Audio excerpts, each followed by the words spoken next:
Sorry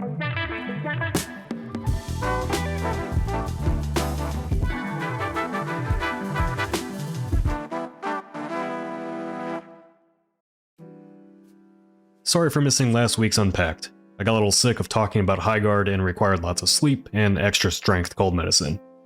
The good news is that we're back, and we've got yet another big live service game to talk about this week. I know you love those topics. Yep, it's Marathon launch day, and the internet is of course abuzz with watching its player counts on Steam charts, debating whether or not it'll be the game that sinks Bungie, calling it the next Concord. You can predict the talking points about these games before they even come out. Which is why I'm writing this on a Monday, because I know what I'll be seeing on Friday when Marathon is released. Player counts, sales numbers, whether the game is a success or a failure, it's all pretty routine at this point. I mean, people are analyzing the player counts of the server slam, completely omitting that people like myself didn't put a ton of time into it once we got the impressions we wanted, because our progress was going to be wiped at launch anyways. But clicks are clicks, I guess. Anyway, Unpacked is a show that analyzes the news, often focusing on the business aspects of the games industry, and these are the topics that keep generating the most discussion. There's no point in really going over it again. I think my engagement bait video said everything I needed to on that subject. I have no idea what the long-term success of the game will be like. Nobody does. Bungie will ultimately be the ones that decide that based on how well they support the game and keep people coming back beyond the initial hype wave. The difference between Marathon and a lot of the other high-profile live service games of late is that I'm seeing more positive feedback on social media from those who are actually playing Marathon. Before you jump down my throat for saying that, I'm not claiming opinions aren't mixed. Set aside the obvious bait videos, and plenty of content creators and players weren't really sure how they felt about the game after the Server Slam event. We'll see how opinions further develop now that the game is out, obviously. I think the big test will be if its endgame map, Cryo Archive, is what ends up really setting Marathon apart from the competition, as I think that will be the game's Vault of Glass moment. Vault of Glass, for those who don't know, was the first raid event in the original Destiny, and a moment that really cemented the franchise for the people playing it. In online conversations, people have been clamoring for Bungie to recreate moments like that in Marathon with the endgame content that they're planning. Based on Bungie's own description of it, it feels like that's what they're aiming for. My personal impressions on Marathon are that I went into the server slam pretty lukewarm on the game, and I came out of it very excited to play more today at launch. I've mentioned before that Arc Raiders was the first extraction game that I've really enjoyed, and I wouldn't be surprised if that's the case for many players who will be giving Marathon a try. The key difference, I think, is that Marathon is very clearly meant to be a competitive experience, while Arc Raiders, whether intentional or not, is a more social experience. In my opinion, that's the reason Marathon might never reach the number of players Arc Raiders has. It just doesn't have that constant stream of goofy viral moments that Arc Raiders can generate with its unpredictable robot adversaries and emergent player moments created through roleplaying. Marathon doesn't feel geared to be played that way, as the game's primary setup is pitting you against other corporations as adversaries.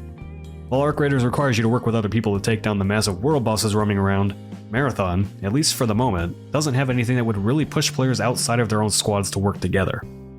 That said, the UESC enemies definitely kicked my ass a bunch in Marathon. There was even an enemy that spawned in that mimicked a real player and was able to take out my entire squad, which shocked our whole unprepared group. There are also cool in-game events like this giant cube appearing out of nowhere and locking down parts of the map on Dire Marsh. I hope to see a lot more of that type of thing to keep things fresh as Marathon develops further. What I maybe weirdly appreciate the most about Marathon is that it is a more competitive experience. I've really become an objective-focused player in multiplayer games with actual stakes at play, as the grind for XP and gear unlocks doesn't really entice me to keep playing, as I found with Battlefield 6 most recently. For me, Marathon started feeling less like an extraction shooter the more I played, and more like a competitive arena shooter, where your reward for doing well is coming out alive with good loot, progression towards permanent upgrades, and lore dumps from the different vendors. Let me just say, I was genuinely interested in this lore, which I cannot say about any other game of this type. I felt Marathon actually rewarded me for being good at the game, taking risks and completing the different objectives set out for me rather than just basing my rewards around the time I spent playing. If that carries through to being prepared for the raids and risking losing my gear if I fail at them, well, I'm down for that sort of thing. The fun of these games is the tension that comes from that risk-reward balance, and so far, I'd say Marathon is doing a good job with it. The caveat with all of this is that it's clear to me this isn't a game you're going to get in the first hour. I know there's going to be pushback on my saying that, but it's true. One of my favorite games of all time is Rainbow Six Siege, and I would absolutely not tell you that game is fun in its first hour, with all the different things you have to learn to play it effectively. It's definitely interesting in the first hour, but you'll more than likely find it frustrating and difficult over being fun. You can't just pick up and play Siege like Call of Duty. You do have to learn the different operator abilities, the layouts of the different maps, how to carefully attack and defend locations, where to place your gadgets. It takes practice to get competent at that game, something the internet often feels like it has very little patience for these days. There's a lot going on in Marathon between the different shells and their abilities, the different vendors, which all have their own progression trees, the different types of loot to collect, what all the different gear slots are for, and what each piece of equipment does. It's a mess of icons and menus that requires paying attention to and reading through item descriptions. Whether or not Bungie can or even wants to clean all that up without taking away the visual style of those menus is a problem for them to figure out. In my opinion, Bungie's biggest hurdle as a developer that has catered to the mainstream for its entire existence is that it is now targeting the same audience with a game that requires more patience.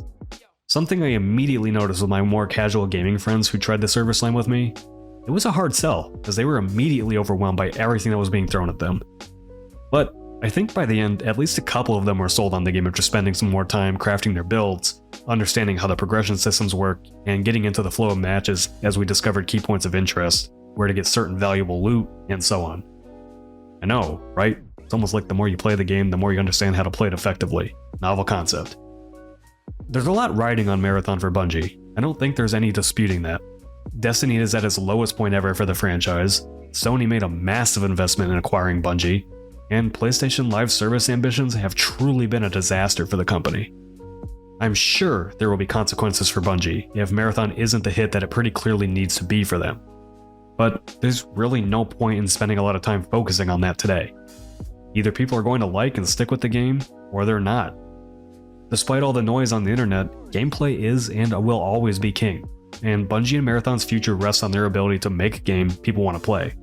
And the same goes for every studio.